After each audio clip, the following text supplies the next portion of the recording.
Mayong adlaw mga boss, amo manager. Ang ikuha din isa ka isa ko ang Butino palay mga boss kay namilit ang mga pagkaon sa iyang big.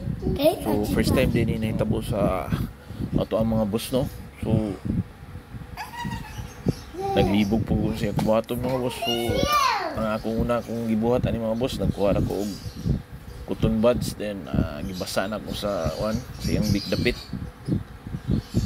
So dugay ginako na siya na tangtang mga boss kay wa lagi pud ko kabalo sa buhaton. So munang big help kay ato ang mga boss amo manager nga mga breeder pud mga boss kay sila ginagtabang na kon sa buhaton ng mga boss.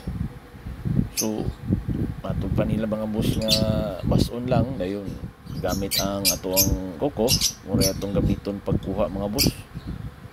So shout out day ko kay boss amo manager Eman Daman ug kang boss Preste ug sa ato ang kagrupo nga sa group chat nako mga boss kay Ma'am Evelyn Tondo sa kagrupo nako diha nga ni suggest gid sa ibaton. So okay na siya mga boss. Daghang salamat ug enjoy breeding.